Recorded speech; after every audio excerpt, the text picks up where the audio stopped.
Hello students, welcome to Vaghela study channel. મિત્રો, Vaghela study ચેનલમાં તમારું સ્વાગત છે. જો તમે મારી ચેનલમાં નવા હો તો સૌપ્રથમ મારી ચેનલને લાઈક કરો, શેર કરો અને સબસ્ક્રાઈબ કરો, જેથી કરીને મારા તમામ નોટિફિકેશન તમારા સુધી પહોંચી જાય. હવે આજે આપણે ધોરણ 12 કોમર્સ અને આર્ટ્સ માટેનું અર્થશાસ્ત્ર વિષયનું સોલ્યુશન લઈએ છીએ. તેમાં પ્રશ્નપત્ર 3, ત્રીજા પ્રશ્નપત્રનો સેક્શન A-Bનું સોલ્યુશન આ વિડીયોમાં આપવામાં આવે છે. તો પ્રશ્નપત્ર 3, તેમાં વિભાગ A.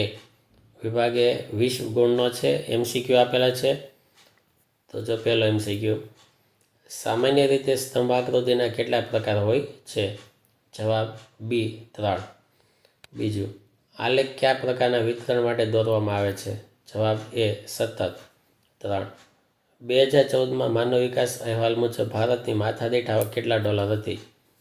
જવાબ D 5497. ચોથું, ઈસવીસન 2014માં ભારતનો માનવ વિકાસાંક કેટલો હતો? જવાબ C 0.609. પાંચમું, ફુગાવાના મુખ્ય કારણ કેટલા છે? જવાબ B 2. 6. વેપારી બેંકની શાખા સર્જનની પ્રવૃત્તિ વધે ત્યારે નાણાંના પુરવઠા પર કેવી અસર પડે છે? જવાબ B વધારો થાય છે. સાતમું, વિશ્વમાં સૌપ્રથમ કયા દેશમાં બેંકની સ્થાપના થઈ? જવાબ D સ્પેનમાં. આઠમું, ભારતમાં વર્ષ 2014-16ના સમયમાં કુપોષિત વ્યક્તિઓનું ટકાવારી પ્રમાણ કેટલું છે? જવાબ B 15.2%. નવમું, આંતરરાષ્ટ્રીય ધોરણે નિરપેક્ષ ગરીબી નક્કી કરવાનું 2015ના વર્ષનું દૈનિક આવકનું ધોરણ કયું છે? જવાબ A 1.90 $. 10. કયા પ્રકારની ઉત્પાદન પદ્ધતિ બેરોજગારીમાં વધારો કરે છે?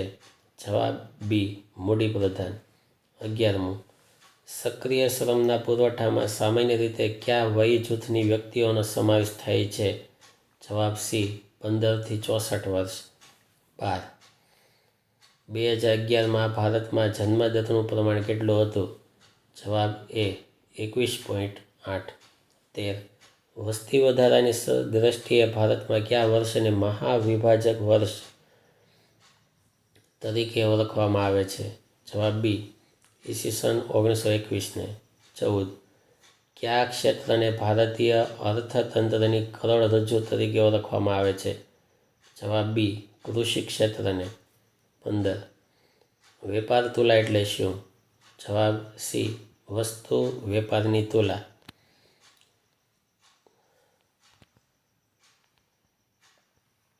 16મું, લેણ દેણની તુલામાં કેટલા ખાતા હોય છે? જવાબ A 2 ખાતા. 17. ગુજરાત રાજ્યમાં વિશિષ્ટ આર્થિક વિસ્તારની સ્થાપના કયા સ્થળે કરવામાં આવી છે? જવાબ B કંડલા. 18. રેલવે કયા પ્રકારના ઉદ્યોગનું ઉદાહરણ છે? જવાબ B ખાતાકીય ઉદ્યોગ. 19. ONGCની સ્થાપના કયા વર્ષમાં કરવામાં આવી હતી? જવાબ D 1959માં. 20. નાલીઓમાં મિલેટ્સના વાવેતર કરતી વખતે તેની સાથે શેનું વાવેતર કરવું જોઈએ? B ચોખા. આ જવાબોને આવી રીતે પેજ પ્રમાણે લખવાના. તમારે બુકના પેપરમાં આવી રીતે ક્રમ લખવાનો અને સાચો જવાબ લખવાનો. આવી રીતે સાચા જવાબ બધા લખવાના છે 20 એટલે 20 ગુણ પૂરા પ્રાપ્ત થાય. હવે વિભાગ B.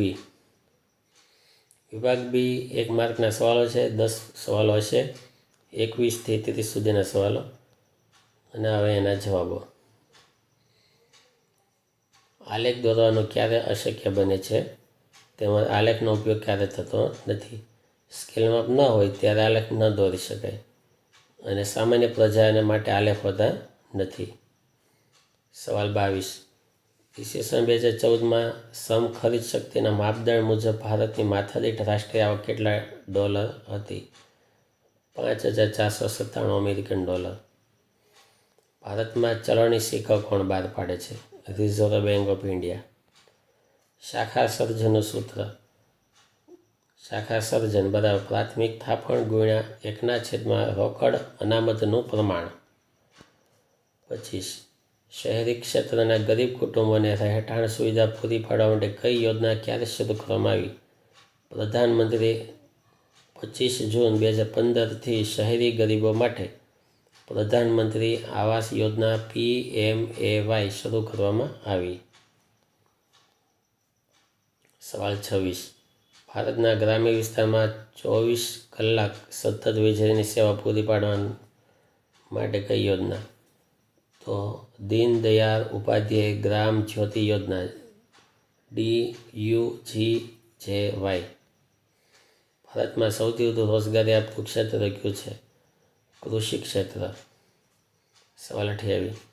વિદેશ વેપારનું સ્વરૂપ એટલે શું? તેનું સ્વરૂપ કેવી રીતે નક્કી થાય છે? વિદેશમાં વેપાર કરીએ તો એ પાસાઓને જોડવાના આંતરિક વ્યાપારની પ્રવૃત્તિઓથી જુદી પડે, અલગ ઓળખ આપવામાં આવે તો તે વિદેશ વેપાર. ભારતમાં કેટલા વિશિષ્ટ આર્થિક ઝોન છે? સ્પેશિયલ ઇકોનોમિક ઝોન 8 છે. 8 એના નામ છે. કુદરતી આચ્છાદન કયા મોડેલથી શક્ય બને છે? તો ખાદ્ય જંગલ મોડેલના લીધે શક્ય બને છે. તો આ રીતે લખી પાકા કરજો અથવા ડાયરેક્ટ મોબાઈલમાંથી પાકા કરજો. Thank you very much.